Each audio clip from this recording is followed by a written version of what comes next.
Hey everyone, this is my last ride with my first gen 330e Saloon.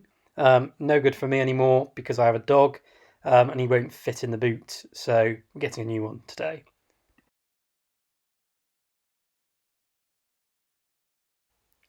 So you can open up the boot with the key, which is pretty cool, but dog won't fit in. And here you can see as well, you can also precondition the car with the key, which is pretty cool. Poorly demonstrated though. So this is the sport trim. So it's fairly mid of the range for this car, but it's kind of lacking some of the fancy stuff that you come to expect. So it's insurance group 33. And in the back, we've got the kind of bread and butter stuff. So this one had the comfort pack by the looks of it. Excuse the rubbish that was picking up there. A 12-volt port and also air conditioning in the back, but pretty basic. In the front, we also have that's the kind of trigger switch to open up the bonnet. Just missing the fuel system there. You have to decompress the system because it's all pressurized because of the hybrid systems. All the stuff I'm showing you is fairly kind of bread and butter for a vehicle, really. Nothing special. It has automatic lights on that kind of switch that we just looked at there. I'm pointing at now the cruise control systems, and we've got the telephone, the Siri kind of button or whatever you've got on your Android phone, and then basic stuff for controlling the car. But it's pretty Mickey Mouse, as you'll see in the next video, compared to what you've got in a newer range of cars. It's much better to control. Touching the flap and paddles, and here you can see in the dashboard the basics. It's a very basic but traditional kind of dashboard, really. That button on the right hand side allows you to turn on your automatic windscreen wipers, which is one of the more fancier features this car has. And here we have the kind of basics, so your kind of glove box, your center console, and we have kind of the car's climate control system. It's quite advanced, it's fairly good, but still kind of not quite up to the standards of the new one. So you've got a button which will allow you to heat the windscreen up, so you don't have to worry about chucking your blowers at it. For me, that was new, having this car coming from a Mazda 3. And you've got kind of standard buttons to kind of heat up the rear of the car. And I'm showing you again that you can press the button on the remote. Stop calling it remote. The key, and it will allow you to then, as if by magic, precondition the car from the comfort of your home. So we're starting it up now. You're getting all the lights kind of come up on the front, and I'm kind of pressing about the buttons. So that's your kind of screen. I'm changing the modes now, so I put it into sport, just an example. Please excuse the camera being on the wonk. Now I'm putting into comfort mode. So I do describe these later on in the video as to kind of what they're doing, the difference between Eco Pro, the comfort, and the sport mode. There's not really a lot to say. Got interested by the car there, unfortunately.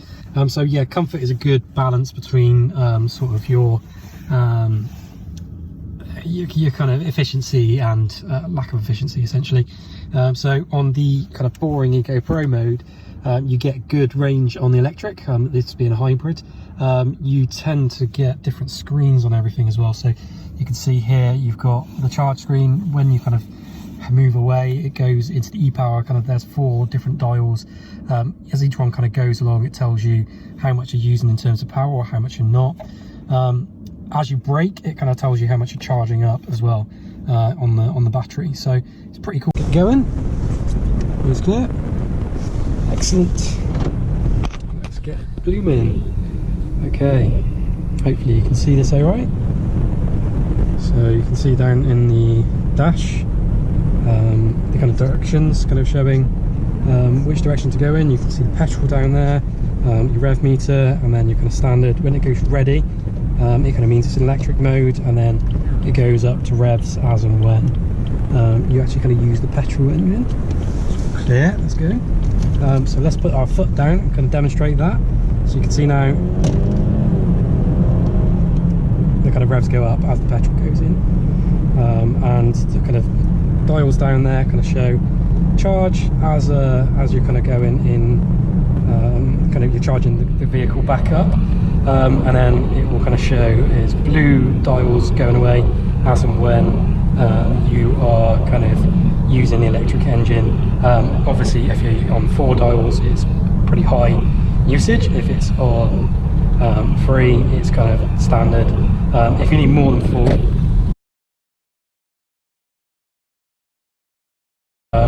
then it kind of shows, it kind of goes into the kind of petrol mode essentially. Happy days. So yeah, we're driving along here, and we will hopefully be arriving in Bournemouth to pick up the new vehicle bang on 4 o'clock. Although we'll have to do a petrol break, so we'll have to try and find some time at some point. Here we go. So some of the other things, the other features of the car that we've got are that we've got the Eco Pro mode. So this is the boring mode essentially, so you can see there the efficient driving coming up. The dials change as well, so kind of same sort of concept though. If you're kind of driving along and you're kind of braking, it will kind of charge the engine, and then kind of as you go up the dials as and when you're using more power. Comfort is my preferred drive mode within here, because it's got a decent balance between the fun of the sport and the boring nature of the, but kind of a fuel efficient nature of the Eco Pro mode. You'll find kind of you get a better electric range on the Eco Pro particularly. It's basically kind of the hygiene mode essentially, but it's pretty boring to drive in. So over the past 18 months, 20 months, I've had this car since March 2019.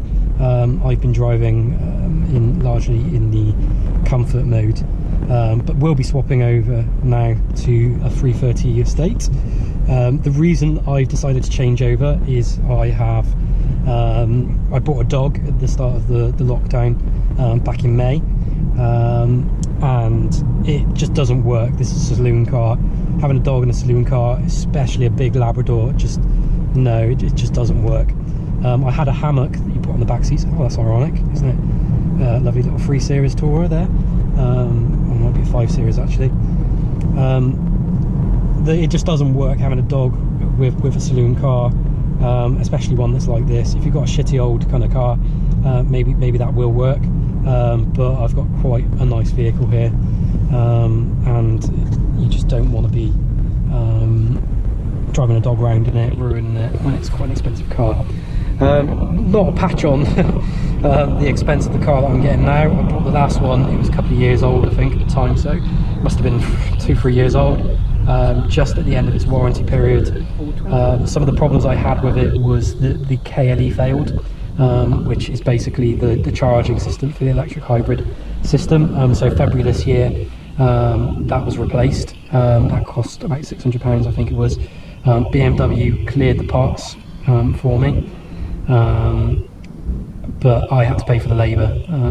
It was out of warranty, so whilst it's annoying that happened and annoying that I had to pay for it, it's nice that they managed to pay for some of the cost at least still.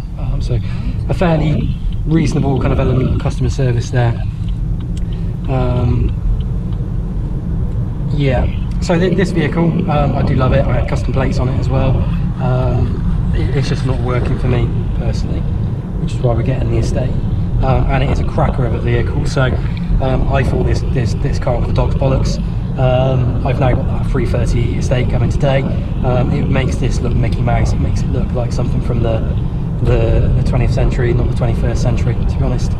Or with kind of like this, it's got all the kind of standard dials. They've really upped their game in terms of kind of how the vehicle works, essentially with like the hybrid functionality, the electric, how all that functions. It kind of is just a much better balance off the back of the kind of test drive I had. But hopefully kind of we'll be able to show us working away later with that new 330e and see how we get on with it. So I'm driving for my parents, which is in the northeast of Bristol here in a little village, and we're going to be going to Bournemouth to collect the vehicle. So quite a long journey here. Yesterday, despite all my best knowledge, I went right down there. I've gone on this road enough times. I shouldn't have made that mistake. But the sat nav on this car is diabolical.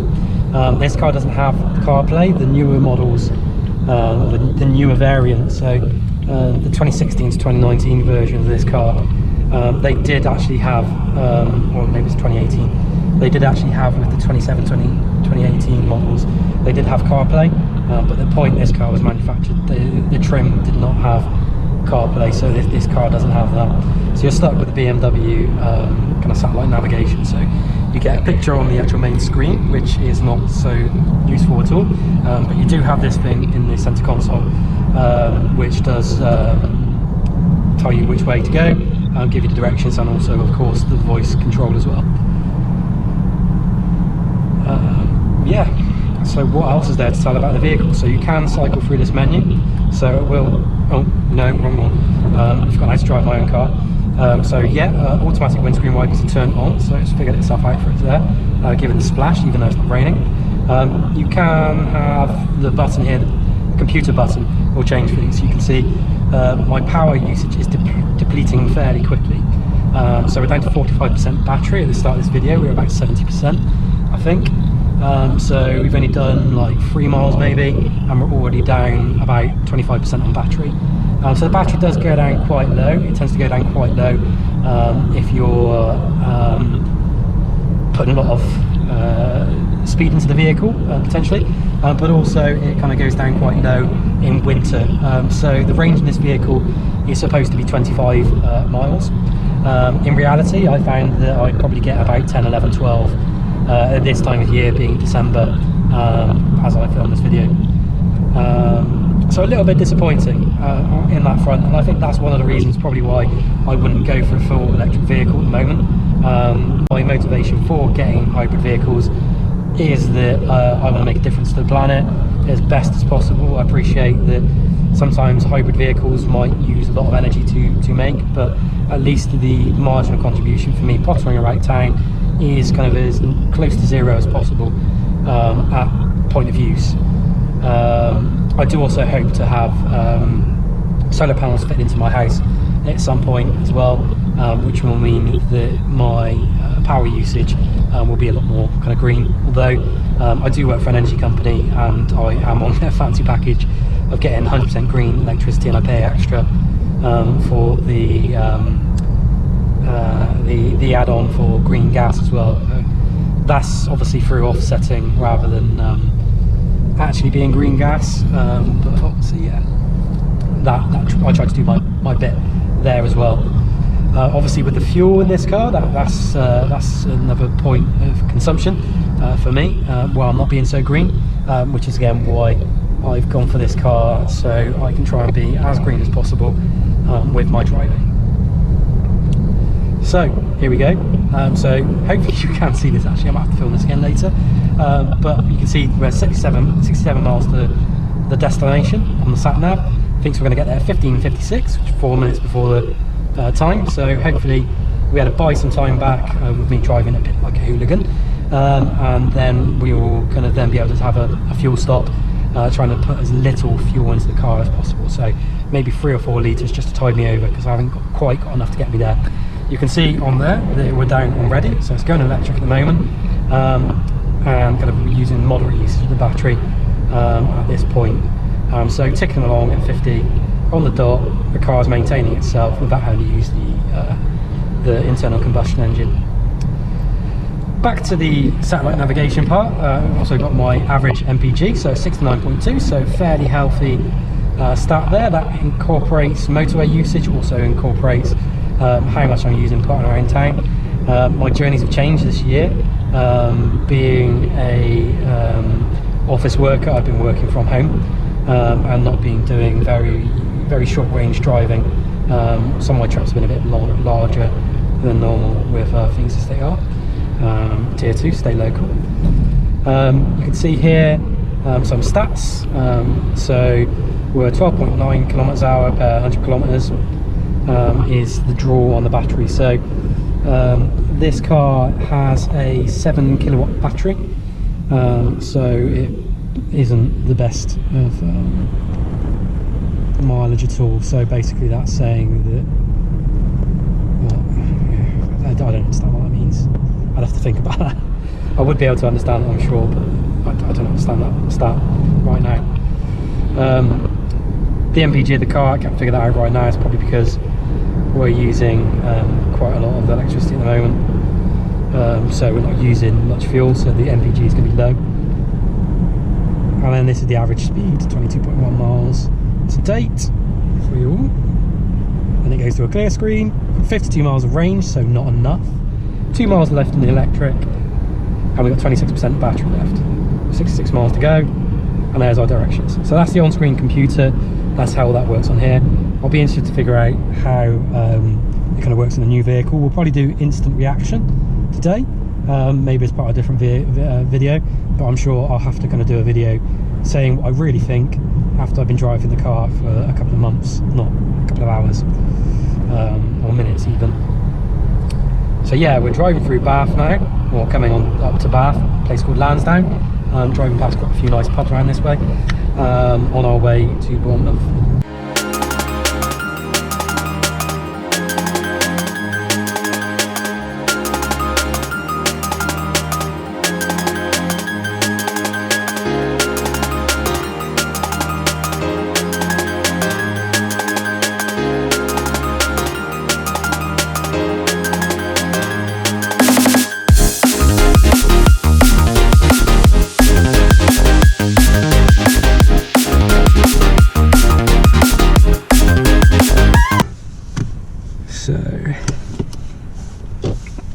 So obviously you've got the kind of standard, you've got e-drive mode, so you've got auto drive, kind of does kind of like the standard kind of stuff, kind of does a mix of electric and petrol to kind of get the best kind of balance between the kind of two, based on your satellite navigation, which is pretty cool. So it figures it out based on that. Max e-drive will use the electric all the way, as much as it can, up until the engine kind of can't handle it, which is about 40 miles an hour. Beyond that, it kind of has to, well, at least while you're accelerating anyway, it has to kind of go into the full-on kind of mode.